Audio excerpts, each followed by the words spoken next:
Hello guys, आज हम 8th class geography NCERT का चैप्टर नंबर 6 मानव संसाधन को पढ़ने वाले हैं। तो चलिए शुरू करते हैं।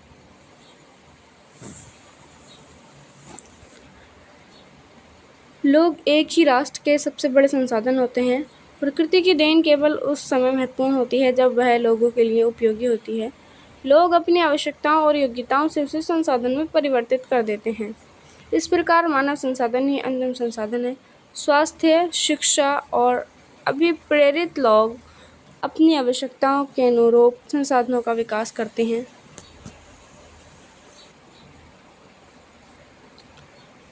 अन्य संसाधनों की भांति मानव संसाधन विश्व में समान रूप से वितरित नहीं है। अपने शैक्षिक स्तर, आयु, लिंग में वे एक दूसरे से भिन्न हैं। उनकी संख्या और लक्षण भी बदलते रहते हैं। ये देखें, ये क्या लड़की है, ये बोल रही है मेरे विद्यालय में 50 बच्चे हैं। इन्होंने पूछा था आपके विचार से विश्व में कितने लोग होंगे। तो इन्होंने कहा कि मेरे विद्यालय में 50 बच्चे हैं। इन्होंने कहा मेरे गांव में 1000 लोग हैं। इन्होंने कहा मेरी कक्षा में 30 बच्चे हैं। इनके विद्यालय में 500 बच्चे, इनके गांव में 1000 बच्चे, इनकी कक्षा में 30 बच्चे हैं। और फिर इन्होंने कहा 1 अरब में कितने शून्य होते हैं। इस संख्या को आप कैसे निकालोगे। इन्होंने कहा विश्व में लगभग 6.6 अरब लाख लोग हैं। यानी कि इनकी आपस में एक वार्ता चल रही है भी लोगों के बारे में कि विश्व में कितने लोग हो सकते हैं और किस तरीके से आप उनको लिख सकते हैं। तो इन बच्चों ने अपने अपने क्लास के बारे में जितनी इनको नॉलेज थी वो इन्होंने अपनी बतानी शुरू की। तो इस तरीके से इनकी ये वार्ता चल रही थी। फिर यह है, क्या आप जानते हैं प्रधानमंत्री कौशल विकास योजना PKVI को 2015 में 1 करोड़ भारतीय युवाओं को 2016 से 2020 तक प्रशिक्षित करने के उद्देश्य से शुरू किया गया था। इस योजना का उद्देश्य संभाव्य और मौजूदा रोजगार अर्जन को गुणवत्ता प्रशिक्षण प्रदान करके रोजगार योग्य कौशल की योग्यता को प्रोत्साहित करना है। जनसंख्या का वितरण। भूपृष्ठ पर जिस प्रकार लोग फैले हैं उसी जनसंख्या वितरण का प्रतिरूप होता है। नहीं, इसे क्या कहते हैं, जनसंख्या वितरण का प्रतिरूप कहते हैं। इस तरीके से अगर यहाँ पर दिखाया गया है, विश्व की जनसंख्या का 90% से अधिक लोग भूपृष्ठ के लगभग 30% भाग पर निवास करते हैं और बाकी का जो 70% है वहाँ पर पानी है। विश्व में जनसंख्या का वितरण अत्यंत असमान है। कुछ क्षेत्र बहुत घने बसे हैं, कुछ विरल बसे हैं। दक्षिण और दक्षिण पूर्वी एशिया, यूरोप और उत्तर पूर्वी उत्तर अमेरिका घने बसे क्षेत्र हैं। उच्च अक्षांशीय क्षेत्रों, उष्णकटिबंधीय मरुस्थलों, उच्च पर्वतों, विषुवतीय वनों के क्षेत्रों में बहुत कम लोग रहते हैं। विषुवत के दक्षिण की अपेक्षा विषुवत के उत्तर में बहुत अधिक लोग रहते हैं। विश्व की कुल जनसंख्या के लगभग 3/4 लोग 2 महाद्वीपों एशिया और अफ्रीका में रहते हैं। विश्व के 60% लोग 10 देशों में रहते हैं।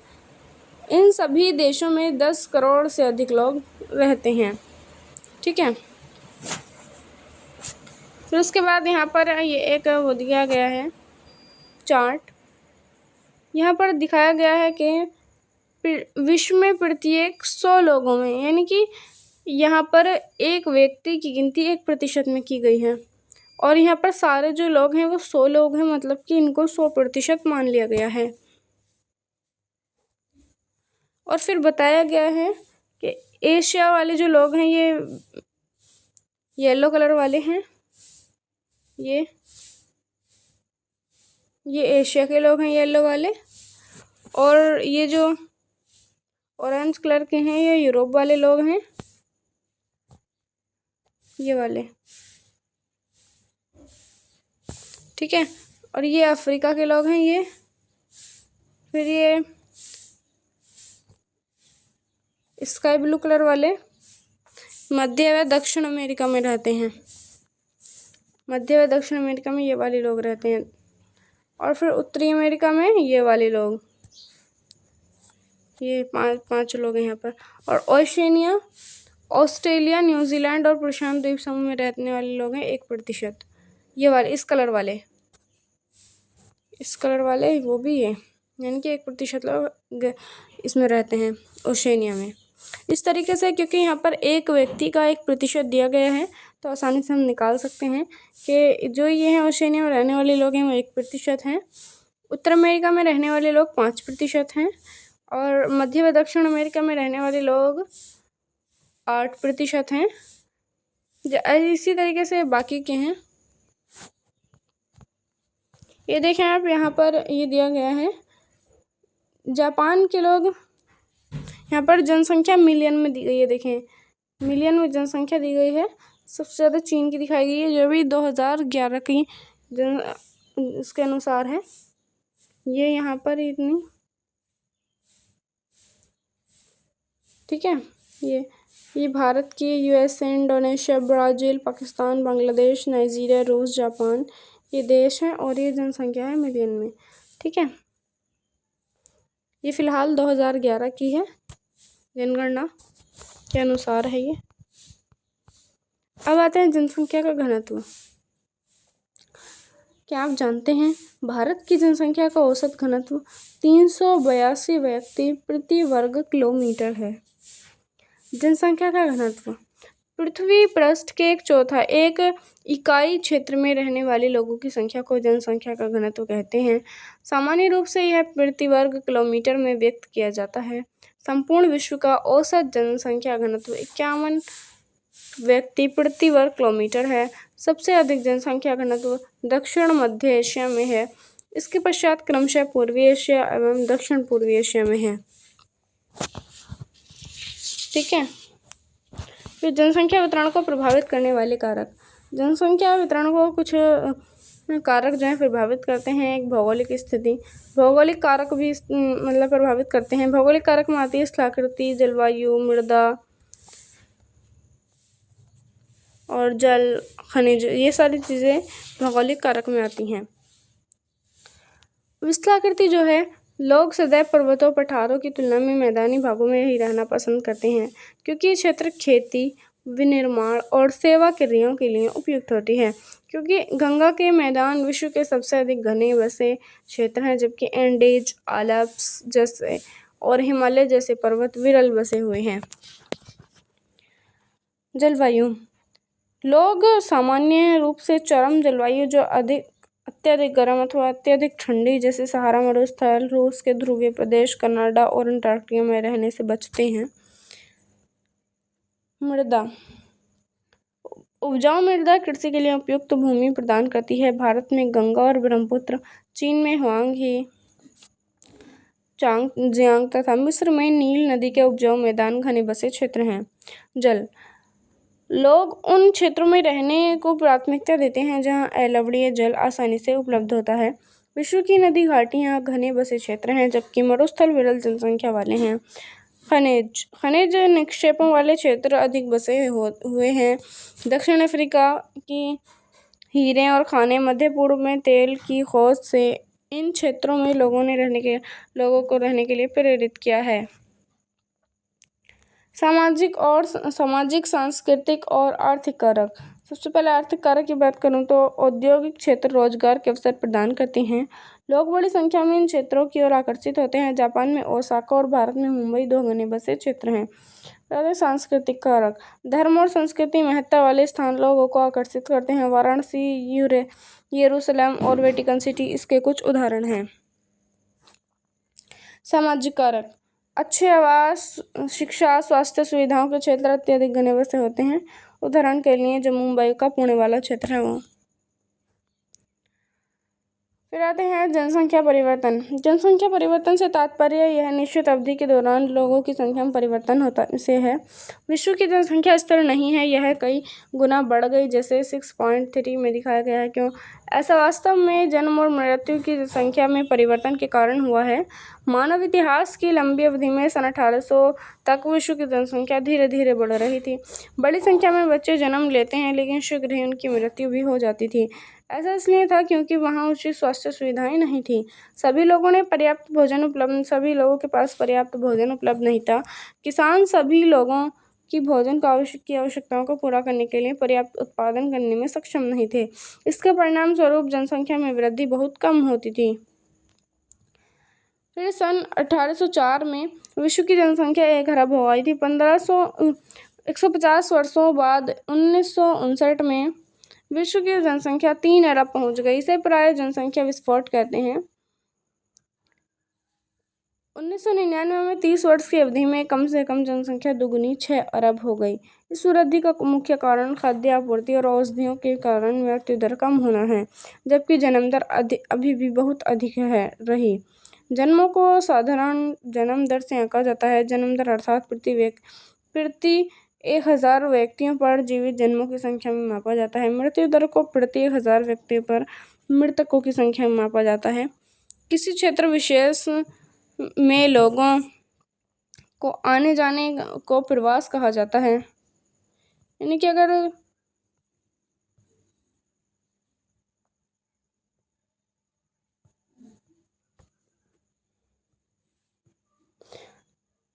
अगर कोई व्यक्ति किसी क्षेत्र में अगर आ जा रहे हैं तो वो प्रवास कर रहे हैं। जन्म और मृत्यु जनसंख्या परिवर्तन के प्राकृतिक कारण है। एक देश के जन्म दर और मृत्यु दर के बीच के अंतर को प्राकृतिक वृद्धि दर कहते हैं। विश्व में जनसंख्या के बढ़ने के मुख्य कारण प्राकृतिक वृद्धि का तीव्रता से बढ़ना है। प्रवास एक अन्य कारण है जिससे जनसंख्या के आकार में परिवर्तन होता है। लोग एक देश में अथवा देशों के बीच एक स्थान से दूसरे स्थान पर जा सकते हैं। उत्प्रवासी वे लोग होते हैं जो देश को छोड़ते हैं और अप्रवासी वे लोग होते हैं जो देश में आते हैं। संयुक्त राज्य अमेरिका और ऑस्ट्रेलिया जैसे देशों में भीतरी प्रवास अथवा अप्रवास द्वारा संख्या बढ़ी है। सूडान देश एक ऐसा उदाहरण है जिसमें लोगों के बाहर चले जाने अथवा प्रवास के कारण जनसंख्या की कमी का अनुभव किया गया है। अंतर्राष्ट्रीय प्रवास की सामान्य प्रवृत्ति यह है कि लोग अच्छे आर्थिक अवसरों की खोज में कम विकसित राष्ट्र में से अधिक विकसित राष्ट्रों में चले जाते हैं। देशों के अंदर बड़ी संख्या में लोग रोजगार, शिक्षा और स्वास्थ्य सुविधाओं की खोज में ग्रामीण क्षेत्रों से नगरीय क्षेत्रों की ओर चले जाते हैं। जनसंख्या परिवर्तन के प्रतिरूप। जनसंख्या वृद्धि की दर विश्व में अलग अलग है। यद्यपि विश्व की कुल जनसंख्या तीव्रता से बढ़ रही है, तथापि सभी देशों में यह वृद्धि अनुभव नहीं की जा रही। कुछ देशों में जैसे केन्या में जनसंख्या वृद्धि दर ऊंची है। उन देशों में जन्म दर और मृत्यु दर दोनों ही उच्च हैं। हाल ही में स्वास्थ्य सेवाओं में सुधार के साथ मृत्यु दर कम हो गई है, परंतु जन्म दर अभी भी अधिक है, जिससे वृद्धि दर बढ़ रही है। अन्य देशों में जैसे यूनाइटेड किंगडम में निम्न दर और मृत्यु दर के कारण जनसंख्या वृद्धि की दर मंद है।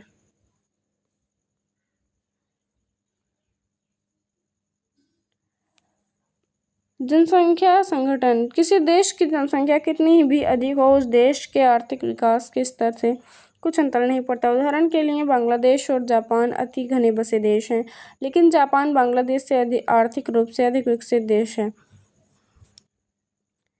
एक संसाधन के रूप में लोगों की भूमिका को समझने के लिए हमें अनेक गुणों के बारे में जानने की आवश्यकता होती है। लोग आयु, लिंग, साक्षरता स्तर, स्वास्थ्य दशाओं, व्यवसाय और आय के स्तर पर एक दूसरे से भिन्न होते हैं।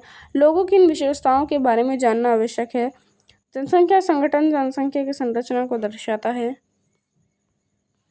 जनसंख्या संगठन हमारे यह जानने में सहायता करता है कि कितने पुरुष और कितनी स्त्रियां, वे किस आयु वर्ग के हैं, कितने शिक्षित हैं और वे किस प्रकार के व्यवसाय में लगे हैं, उनकी आय का क्या स्तर है और स्वास्थ्य दशाएं कैसी हैं।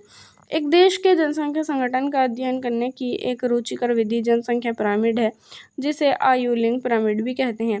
एक जनसंख्या पिरामिड दर्शाता है कि कुल जनसंख्या विभिन्न आयु वर्गों में विभाजित है। उदाहरण के लिए 5 से 9 वर्ष और 10 से 14 वर्ष। कुल जनसंख्या का प्रतिशत इन वर्गों में से प्रत्येक वर्ग में पुरुष और स्त्रियां उपविभाजित हैं। जनसंख्या पिरामिड का आकार एक विशिष्ट देश में रहने वाले लोगों की कहानी बताता है। बच्चों की संख्या 15 वर्ष से निचले भाग में दिखाई गई है और यह जन्म के स्तर को दर्शाती है। ऊपर का आकार वृद्ध लोगों को 65 वर्ष से अधिक की जनसंख्या दर्शाता है और मृतकों की संख्या को दर्शाता है। यहाँ पर आप ये देख सकते हैं, ये वाली जो नीचे वाली ये है, यहाँ पर जन्म दर है और यहाँ पर है मृत्यु दर। जनसंख्या पिरामिड एक देश में आश्रित लोगों की संख्या भी बताता है। युवा आश्रित लोग 15 वर्ष से कम आयु के और वृद्ध आश्रित लोग 65 वर्ष से अधिक आयु के। आश्रित आयु जनसंख्या के अंतर्गत आते हैं। कार्यरत आयु वर्ग 15 से 65 के लोगों को आर्थिक रूप से सक्रिय वर्ग में रखा गया है। एक देश का जनसंख्या पिरामिड, जिनमें जन्म दर और मृत्यु दर दोनों ही हैं, आधार पर चौड़ा और ऊपर तीव्रता से संकरा हो जाता है। ऐसा इसलिए है कि बहुत से बच्चे जन्म लेते हैं, लेकिन उनमें से अधिकतर की मृत्यु शैशव काल में ही हो जाती है और कुछ ही बड़े हो पाते हैं, इसलिए वहाँ वृद्ध लोग बहुत कम हैं।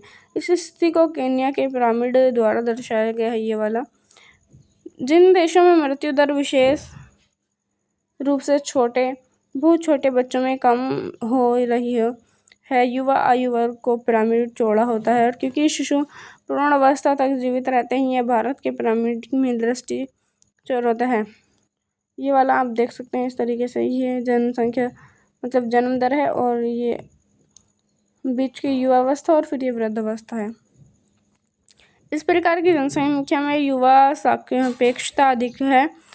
इसका अर्थ मजबूत और वर्तमान बढ़ती हुई श्रम शक्ति है। कम जनसंख्या दर वाले जापान जैसे देशों में का आधार पिरामिड संकरा है। घटी मृत्यु दर के कारण अधिक लोग वृद्ध आयु तक पहुंच जाते हैं। कुशल, उत्साही, आशावादी और सकारात्मक दृष्टि जैसे युवा जन किसी राष्ट्र के भविष्य होते हैं। हम भारतवासी भाग्यशाली हैं कि हमारे पास ऐसे संसाधन हैं। उन्हें योग्य एवं उत्पादक बनाने के लिए, कुशल बनाने और अवसर प्रदान करने के लिए अवश्य ही शिक्षित किया जाना चाहिए। ये आप देख सकते हैं, जापान का पिरामिड है। ये जन्म दर, ये फिर ये युवावस्था और फिर ये वृद्धावस्था है। तो ये था आज का हमारा चैप्टर। आज के लिए इतना ही। Thank you.